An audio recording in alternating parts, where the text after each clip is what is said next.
Assalamualaikum warahmatullahi wabarakatuh, Mitra Kominfotik. Kita hadir lagi untuk Anda di Kabar Gorontalo Sepekan edisi hari ini. Bersama saya Fandi Wahab, dan saat ini di belakang saya kita akan mengunjungi salah satu sekolah yang ada di Batu Da'a, Kabupaten Gorontalo, yaitu SMP Negeri 1 Batu Da'a. Nah, seperti apa kegiatan anak-anak sekolah yang ada di sini? Terus saksikan kami di Kabar Gorontalo Sepekan.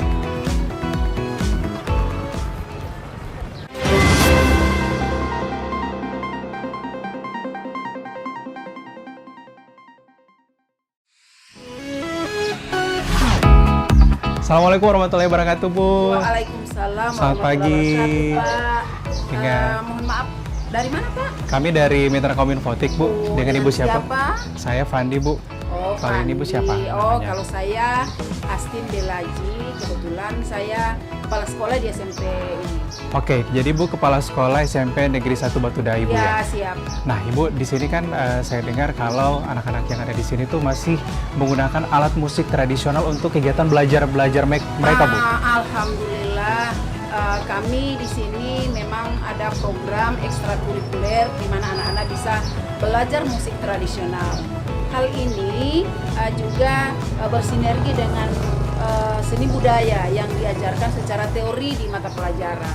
Untuk implementasinya, kami belajarkan di ekstrakurikuler untuk musik tradisional. Wah, luar biasa. Nah, Mitra Kominfotik, kita akan lihat seperti apa kegiatan belajar dan juga kegiatan ekstrakurikuler yang ada di sekolah SMP Negeri 1 Batu Da'a. Iya. Ibu nanti ajak saya buat jalan-jalan ke dalam, Ibu ya? Iyalah, Pak. Nanti juga kebetulan pengrajinnya juga tempat tinggalnya di Kecamatan Batu Da'a. Wah, berarti pas banget ini kayaknya ya. Tetap terus saksikan kami di Kabar Gorontalo Sepekan. Mari, Bu. Terima kasih, Pak.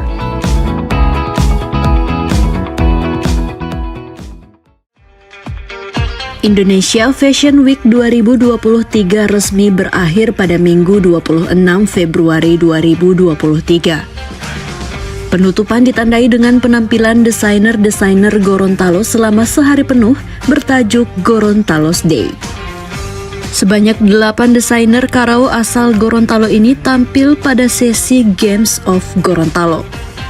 Perancang fashion Isnawati dari Tiar mengusung gaya mahasiswa Amerika tahun 90-an atau Preppy Karao yang katanya terinspirasi dari gaya berpakaian mahasiswa Amerika di era 60-an yang identik dengan seragam dan dipengaruhi oleh fashion sporty. Isnawati ingin menonjolkan kesan kecerdasan dan prestisius dari busana dengan menampilkan motif kontemporer yang terinspirasi dari kehidupan kaum muda yang hidup di perkotaan. Sejalan dengan istilah preppy style seperti motif sosial media Facebook, kreasi paluala, sendok garpu, dan motif golf. Berbeda dengan Fadli Rauf yang tampil dengan mengangkat tema ikonik dan koleksinya yang bertajuk Wave of Karao. Sejumlah landmark Gorontalo ia terjemahkan ke dalam motif Karao dengan nuansa busana berwarna merah muda. Spesialnya lagi pada Gorontalo Days, desainer muda Muhammad Ramdan Mupangga meraih juara 1 pada Indonesia Young Fashion Designer Competition 2023. Atas prestasinya ini, Tetuna berhak menerima hadiah uang tunai 7,5 juta rupiah ditambah dengan beasiswa International Fashion Academy di Italia. Ia juga berhak mengikuti fashion show di Hong Kong. Sedikitnya ada 3 indikator yang menempatkan Provinsi Gorontalo sukses memperkenalkan kain sulaman Karao di kancah nasional. Terutama ini menjadi pertama kali bagi Karao Gorontalo diperkenalkan khusus sepanjang 10 kali pelaksanaan Indonesia Fashion Week. Di tempat yang sama, penjabat Gubernur Gorontalo berterima kasih kepada APPMI dan semua pihak yang telah sukses menggelar IFW 2023. Dengan tema Sagara dari Timur, ajang itu sukses mengangkat derajat kain sulaman Karao sebagai produk seni bernilai tinggi. Pihaknya menilai dampak IFW untuk desainer dan pengrajin Karao mulai terasa. Sepanjang gelaran yang dimulai 22 Februari sudah banyak pihak yang memesan baik melalui Dekranasda maupun desainer. Pada kesempatan tersebut, Penjagob Hamka didampingi istri menyerahkan plakat dan sertifikat penghargaan kepada para pihak yang telah mensukseskan IFW 2023. Penghargaan Pemprov diserahkan kepada Ketua Umum APPMI sekaligus Presiden IFW Poppy Darsono, Wakil Ketua APPMI Nanik Rahmat, serta Indrianto dan Tuti Khalid, perwakilan dari IFW.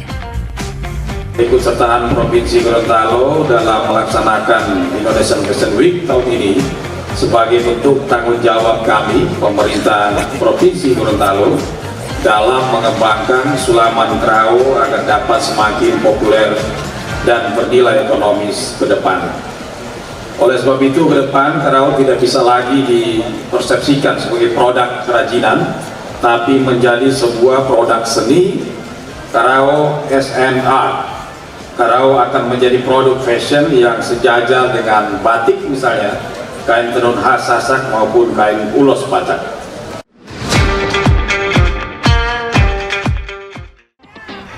Nah, Ibu, dari sekian banyak siswa yang ada di sini, kira-kira berapa banyak yang mengikuti pembelajaran ekstrakurikuler sendiri?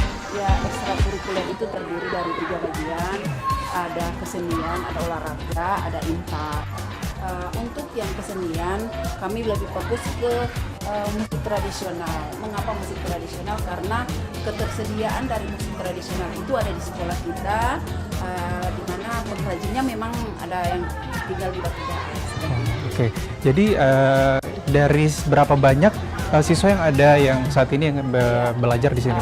Yang belajar itu karena memang musik tradisional itu memerlukan talenta, jadi setelah diidentifikasi hanya sekitar 30 siswa yang bisa, namun juga disesuaikan dengan tingkat kemampuan dan kematangan mereka dalam bermain.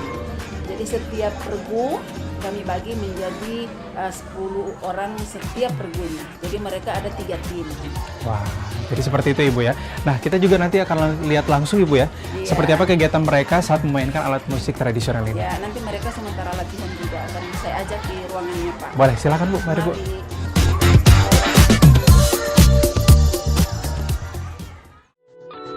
Pemerintah Provinsi Gorontalo melalui Dinas Pangan akan melaksanakan gelaran pangan murah dengan harga dari distributor dalam rangka jelang hari-hari besar keagamaan nasional. Gelaran pangan murah ini dimulai dari Kelurahan Liluwo, Kecamatan Kota Tengah, Kota Gorontalo pada Selasa 21 Februari 2023 yang dihadiri langsung penjabat Gubernur Gorontalo Hamka Hendranur. Kepala Dinas Pangan Provinsi Gorontalo Sutrisno selaku pelaksanaan kegiatan menyampaikan, gelaran pangan murah ini kurang lebih akan berlangsung selama 15 kali. Hal tersebut dikarenakan jelang hari-hari besar keagamaan permintaan bahan pangan pokok masyarakat cenderung lebih tinggi dibandingkan dengan hari biasa. Sutrisno menambahkan kegiatan pangan murah adalah hasil kolaborasi Dinas Pangan yang didukung penuh oleh Bank Indonesia Gorontalo dan PT Perum Bulog Gorontalo serta gabungan kelompok tani yang turut menyediakan bahan pangan seperti cabai, tomat, bawang merah dan bawang putih serta beras. Di tempat yang sama, penjabat Gubernur Hamka Hendranur menyampaikan, kegiatan ini juga adalah sebagai upaya pemerintah untuk mengendalikan inflasi di daerah melalui operasi pangan murah atau operasi pasar murah, di mana harga bahan pokok yang dijual di gelaran pangan murah adalah harga di bawah pasar pada umumnya. Jadi pangan syukur alhamdulillah hasil rapat kemarin dengan Pak Mendagri, kita inflasi masih terkendali. Hanya saja yang perlu kita waspadai adalah menghadapi hari besar keagamaan nasional. Nah, kita di Gorontalo kita akan menghadapi dalam rangka nanti bulan Ramadan. Yang paling kita waspadai adalah permintaan yang banyak beras sama minyak goreng minyak kita. Oleh sebab itu kami dengan Bulog sudah alhamdulillah sudah masuk ya, stoknya sudah masuk, berasnya sudah ada. Jadi Bapak Ibu sekalian jangan terlalu takut. Kalau cabai insya Allah masih terkendali karena kita ada gerakan Germas Matahari. Dan kemudian bawang kita juga masih cukup lumayan. tapi stok kita masih ada. Produk pangan yang dijual dalam gelar pangan murah antara lain cabai rawit 200 gram dengan harga Rp9.000, tomat 1 kg Rp5.000, bawang merah 500 gram Rp16.000, bawang putih 250 gram Rp6.500, 10 butir Rp14.500, minyak goreng 1 liter Rp14.000, gula pasir 1 kg Rp13.000, dan beras 5 kg Rp42.500. Ada juga ikan sagela 4 ekor Rp5.000 dan gula merah 1 kg Rp20.000. Nah, Mitra Kominfotik, saya sudah dengan Kepala Sekolah SMP Negeri 1 Batu Daa, Kabupaten Gorontalo. Tadi juga Ibu sudah mengajak saya jalan-jalan di sekitaran sekolah sini ya, Bu ya. Nah, sekarang kita sudah di mana nih, Bu? Alhamdulillah kita berada di tempat latihan ekstrakurikuler untuk polo-palo. Nah, jadi di sini juga sudah ada alat musik yang sering digunakan siswa-siswi di sini untuk belajar musik tradisional. Nah, kira-kira ada jenis musik tradisional apa saja sih, Bu, di sini? Ya, alhamdulillah yang di sini sudah disiapkan musik tradisional polo-palo. Kalau yang ini polo-palo jenis untuk melodi, juga ada yang polo-palo bass. Juga disiapkan ada polo-palo jenis untuk kontrabas dan ringtone. Di samping itu juga ada yang berupa bongo, dan juga ada marwas dan juga ada rebana. Ini termasuk musik tradisional yang dilatih untuk anak-anak SMP Negeri 1 Batu Daa. Nah, kira-kira sudah berapa lama alat musik tradisional ini digunakan oleh sekolah ini sebagai bahan belajar? Iya, alhamdulillah untuk musik tradisional ini sejak saya ditempatkan di SMP Negeri 1 Batu Daa selaku kepala sekolah, saya membuat program ekstrakurikuler di mana di dalamnya ada melatih siswa untuk bisa bermain musik tradisional itu sendiri.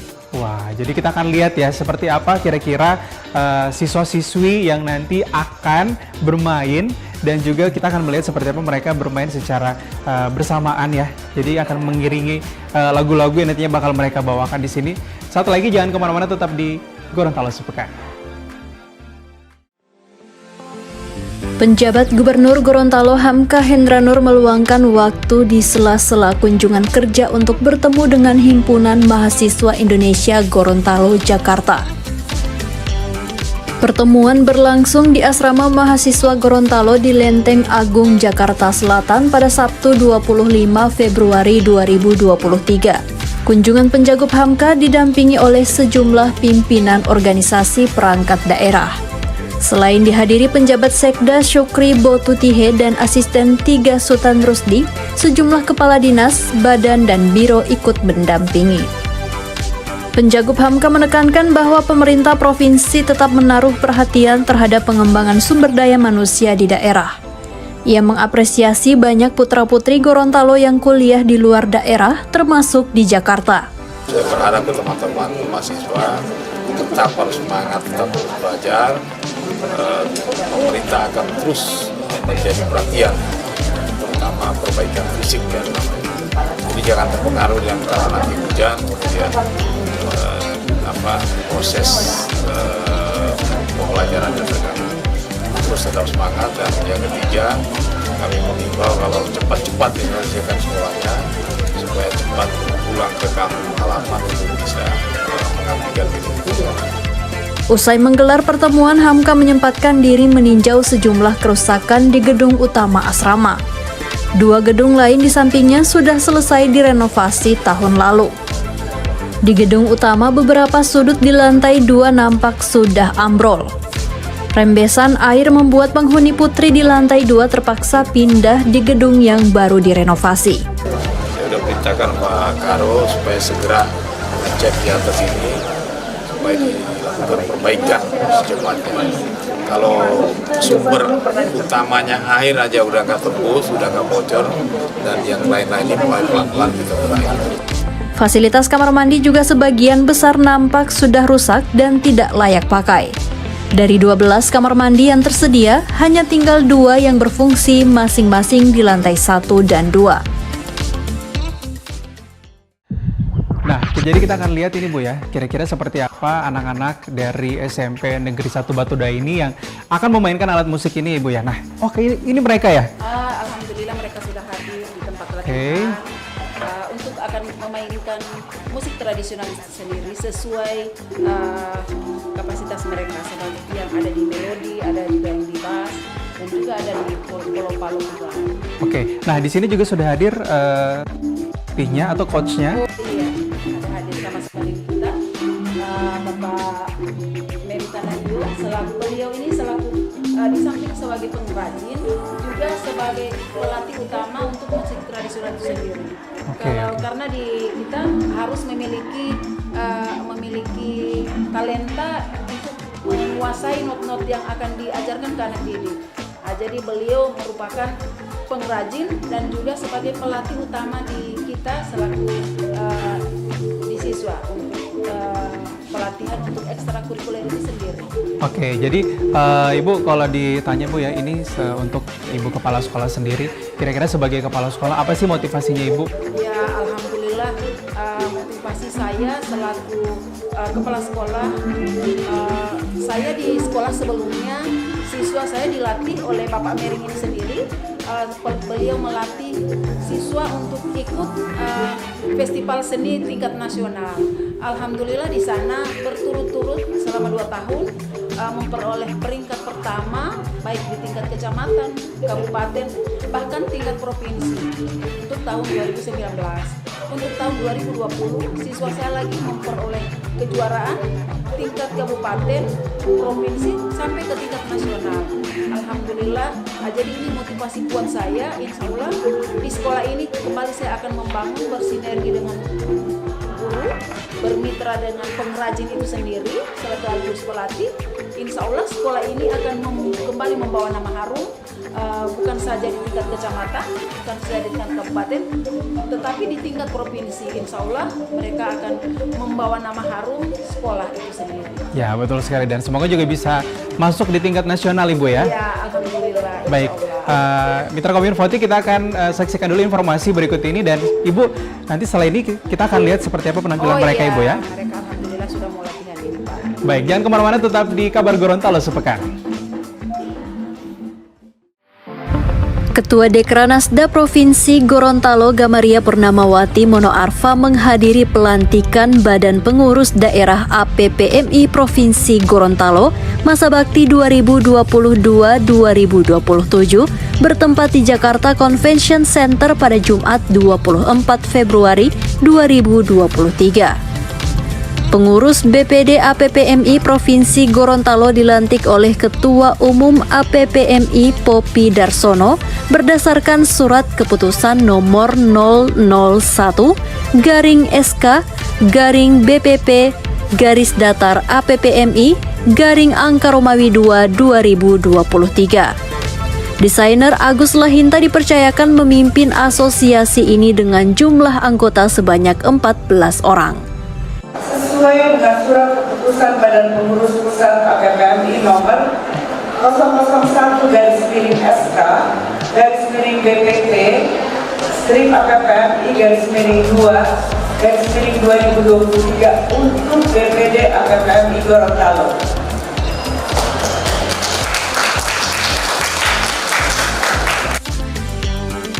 Gamaria menyambut baik kehadiran asosiasi para perancang mode ini di Gorontalo.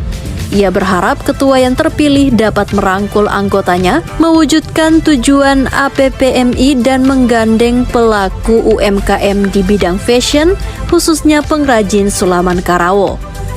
Dengan adanya APPMI Provinsi Gorontalo, ia berharap bisa membawa perubahan besar dan membangun kepedulian terhadap perekonomian di daerah. Terima kasih untuk Ibu Popi sebagai Ketua Umum APPMI, Ibu Nani Rahman, Ibu Tuti Holi, Pak Andre yang sudah melatih kami, pengrajin kami, desainer kami, sehingga cara kami bisa berubah wujud. Alhamdulillah.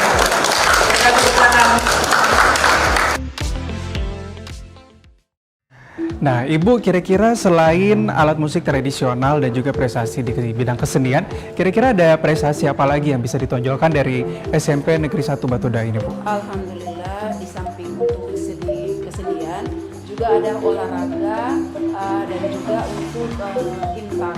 Untuk olahraga itu sendiri barusan pada tahun 2022 kemarin memperoleh kejuaraan berupa silat seni yang keseluruhannya itu memperoleh total 13 medali. Ada 7 medali emas dan selebihnya medali perunggu dan medali perak. Wah, luar biasa. Berarti banyak sekali prestasi yang ditorehkan oleh SMP Negeri 1 Batuda ini, Bu. Harapannya Ibu sendiri untuk SMP Negeri 1 Batuda ini sendiri seperti apa kira-kira? Semoga untuk SMP Negeri 1 Batuda itu bisa meningkatkan kompetensi mereka. Kami selaku guru di sini bisa mewadahi mereka untuk bisa meningkatkan kompetensi. Kami di sini memberi ruang mereka, ada 3 program, yakni program kesenian, program olahraga dalam bentuk siswa seni, silat seni, dan juga untuk intak kami baca tulis Al-Quran. Ya, jadi semua ruang kami bina untuk siswa itu sendiri, sehingga kompetensi mereka bisa lebih mumpuni. Oke, baik. Baiklah, Mitra Kominfo, kita akan saksikan dulu untuk informasi selanjutnya. Sama-sama kita akan lihat dulu, Ibu ya. Informasi selanjutnya di Kabar Gorontalo Sepekan.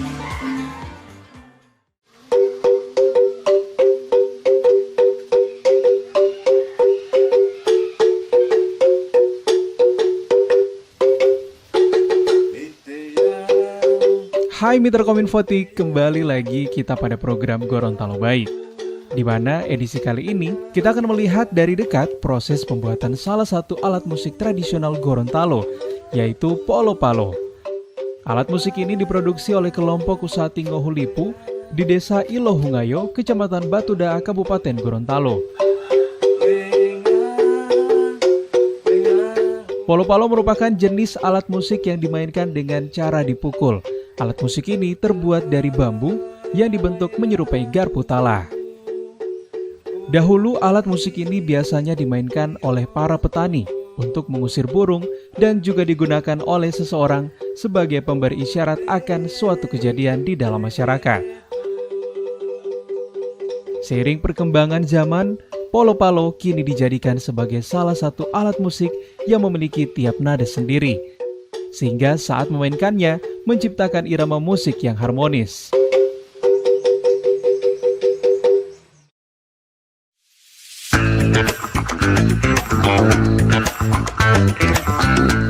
Pada proses pembuatannya, alat musik polo-palo diambil dari bambu yang dipilih secara khusus, yakni bambu yang sudah melewati proses pengeringan secara alami. Nah, pertama-tama itu kita harus cari bahan kan, bahan pembuat polo-palo, sama bambu. Baru bambu yang bagaimana yang harus dipakai untuk bahan pembuat polo-palo ini. Ada 3 macam bambu yang harus kita kategorikan di sini. Ada bambu yang kering di pohon karena dibakar. Baru 2, ada bambu yang kering di pohon tapi ujungnya sudah tidak ada. Itu kalau bahasa Gorontalo, bolu. Bolu dia punya nama. Baru yang kering di pohon yang masih utuh, artinya kering dengan satu kali dengan ujungnya masih ada ujung. Nah, itu kalau bahasa Gorontalo bubolo. Biasa bambu yang begitu yang dipakai dalam pembuatan polo-palo ini. Nah, mengapa pilih bambu yang kering di pohon? Karena bambu yang kering di pohon itu tujuannya rayap tidak ada yang, artinya dia tidak dimakan oleh rayap atau burung serangga atau apa, tidak. Kemudian kadar airnya kurang. Kalau itu pun ada bambu yang hidup di tempat-tempat koala yang berair begitu. Banyak kadar air itu, walaupun sudah ada yang kering di pohon di situ, tetap susah. Nanti bambu yang kering di pohon di lereng-lereng gunung, itu yang kurang kadar air. Begitu. Kalau bambu-bambu yang di bawah ini yang untuk pembuat ini bahan polo-palo, hari ini mau bikin kasanado, besoknya dia sonadapa atau sonadami. Tidak boleh. Kemudian tidak boleh dimainkan di tempat-tempat yang ada AC. Dia mau tak kondor dia punya bunyi, harus mau taruh dia punya nada. Setelah melewati proses penembangan, batang bambu kemudian dipotong sesuai dengan ukuran perluasnya. Selain itu, pemotongan bambu juga disesuaikan dengan jenis polo-palo yang akan dibuat.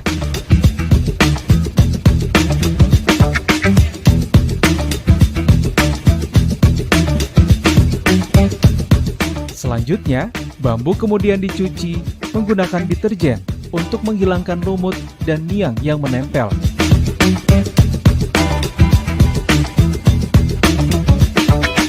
Dan setelah itu, batang bambu kemudian dijemur terlebih dahulu selama 1 hari.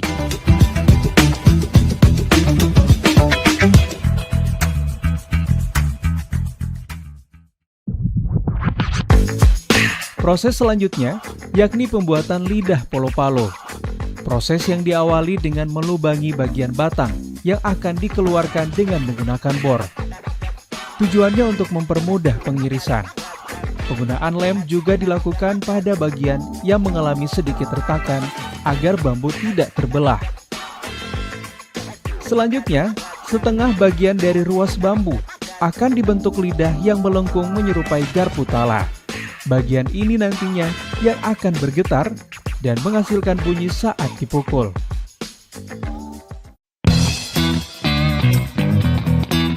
Dalam proses pembuatan polo-palo, tahapan yang tersulit adalah menyetel nada. Proses awal menyetel nada dilakukan dengan meniup pianika secara bersamaan, memukulkan polo-palo ke lutut pengrajin sambil mendengarkan bunyi yang dihasilkan.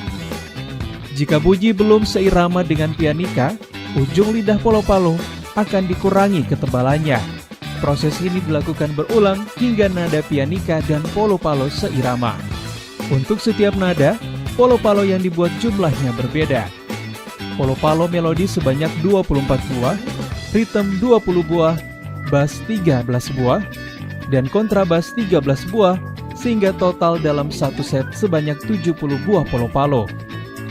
Untuk tahap pembuatannya, pertama-tama, kalau kita kategorikan dulu mana polo-palo yang akan misalnya dikategorikan bambu yang kecil untuk melodi, yang polo-palo tengah misalnya untuk kontrabas, yang mana, yang untuk bass yang bagaimana kategorinya. Nah, yang polo-palo bass tentunya polo-palo yang bambu yang agak besar untuk pembuat bass.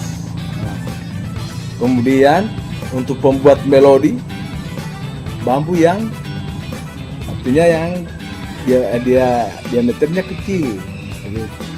Jadi dari nada yang rendah ke nada yang tinggi itu jadi bambu yang besar, kemudian untuk bass baru bambu yang kecil untuk melodi.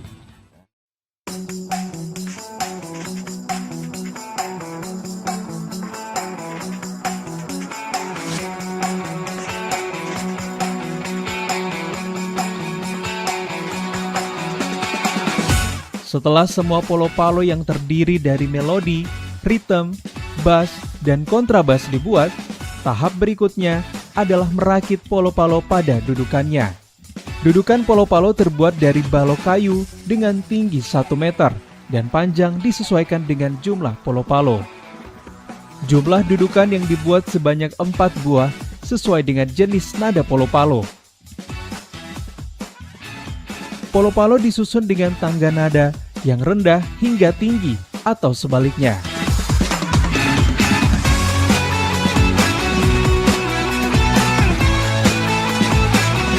Polo-palo kemudian diikat dengan karet ban dalam pada dudukannya.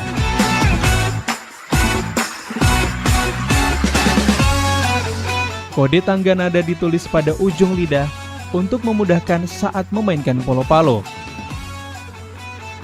Proses selanjutnya adalah pengecatan dudukan polo-palo menggunakan vernis. Penggunaan jenis cat yang satu ini bertujuan agar polo-palo yang telah tersusun terlihat lebih menarik.